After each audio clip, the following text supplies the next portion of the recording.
Big boss മലയാളത്തിലൂടെ മലയാളികൾക്ക് ഏറെ സുപരിചിതയായ മോഡലാണ് സൂര്യ മേനോൻ.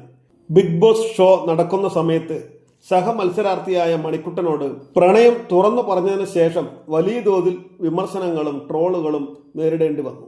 ഷോ കഴിഞ്ഞതിന് ശേഷം ഇരുവരും ഒരുമിച്ച് ഒരു വേദിയിൽ പോലും പങ്കെടുത്തിരുന്നില്ല. തനിക്ക് ഒരു നഷ്ടപ്രണയം മാത്രമേ ഉണ്ടായിട്ടുള്ളൂ, അതാരാണെന്ന് എല്ലാവർക്കും അറിയാലോ എന്നാണ് സൂര്യ പറയുന്നത്. മണിക്കുട്ടന്റെ പേര് എടുത്തു പറയാതെയായിരുന്നു സൂര്യയുടെ പ്രതികരണം. എല്ലാവർക്കും എല്ലാം അറിയാം, അങ്ങനെ ഒരു പ്രത്യേക ചോദ്യമോ ആവശ്യമില്ല.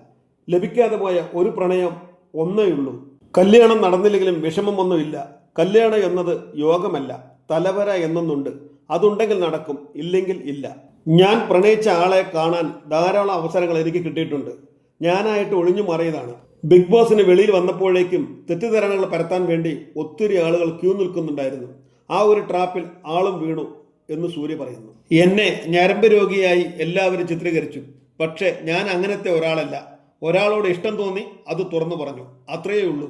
അത് തെറ്റായിട്ടൊന്നും എനിക്ക് തോന്നിയിട്ടില്ല. ഞങ്ങളുടെ കോംബോ കുറച്ചു പേർക്കൊക്കെ ഇഷ്ടമായിരുന്നു. മിക്സഡ് റിവ്യൂസ് ആയിരുന്നു എനിക്ക്. ഞങ്ങളുടെ ബിഗ് ബോസ് സീസൺ ലൈവ് ആയിരുന്നില്ല, അവിയൽ പരുവത്തിലാണ് ഔട്ട് വന്നത്.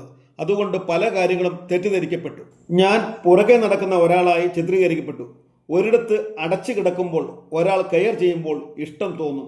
കണ്ടവരെ തന്നെ കണ്ടോണ്ടിരിക്കുമ്പോൾ പ്രണയം തോന്നുമെന്നും സൂര്യ പറഞ്ഞു. ഭാവിയിൽ ഒരു വിവാഹം ഉണ്ടാവുകയാണെങ്കിൽ ഭാവി വരന് ചെറിയ ചില യോഗ്യതകളെങ്കിലും ഉണ്ടായിരിക്കണം. നമ്മളെ മനസ്സിലാക്കുന്ന ഒരാളായിരിക്കണം. ആഗ്രഹിക്കുന്നത് കിട്ടണമെന്നില്ലല്ലോ. ഇപ്പോഴത്തെ കാലഘട്ടമല്ലേ. പഴയതുപോലെ സത്യസന്ധത ഒന്നും ആളുകൾക്കില്ല. ഇമോഷണലി ഭയങ്കര വീക്കായിട്ടുള്ള ആളാണ് ഞാൻ. പെട്ടെന്ന് സങ്കടം വരും. അതൊക്കെ അംഗീകരിക്കുന്ന ഒരാളായിരിക്കണം. ഞാൻ ഒരാളെ ഇഷ്ടപ്പെടുന്നുണ്ടെങ്കിൽ അത് 101%. തിരിച്ച് അതുപോലെ കിട്ടിയില്ലെങ്കിൽ എനിക്ക് സങ്കടം വരും. അതുകൊണ്ടാണ് ഞാൻ കല്യാണം ഒന്നും കഴിക്കാത്തത്. ഇപ്പോൾ അഭിഹിതത്തിന്റെയും സിറ്റുവേഷൻഷിപ്പിന്റെയും അങ്ങനെ കുറെ ഷിപ്പുകളുടെയും കാലമാണല്ലോ. സൂര്യ പറഞ്ഞു നിർത്തി. പ്രണയം പവിത്രമാണ്, പ്രണയം ദിവ്യമാണ് എന്നൊക്കെ കവികൾക്ക് പറയാം. പ്രണയത്തിന്റെ സുഖമുള്ള വേദന അനുഭവിച്ചവർക്കും മാത്രമേ അറിയൂ. വിരഹത്തിന്റെ നൊമ്പരം ഒരു തീക്കാറ്റ് തന്നെയാണ്.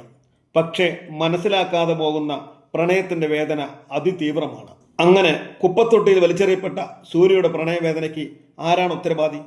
ബിഗ് ബോസോ, അതോ മണിക്കുട്ടനോ, അതോ പ്രേക്ഷകരായ നമ്മളോ? ആരുമായിക്കൊള്ളട്ടെ, കാലപ്രവാഹത്തിന് മായ്ക്കാൻ കഴിയാത്ത ഒന്നും ഇതുവരെ പിറവിയെടുത്തിട്ടില്ല. സൂര്യയ്ക്ക് ഒരു നല്ല ജീവിതം ഉണ്ടാകട്ടെ എന്ന് GPS മീഡിയ ആത്മാർത്ഥമായും ആശംസിക്കുന്നു.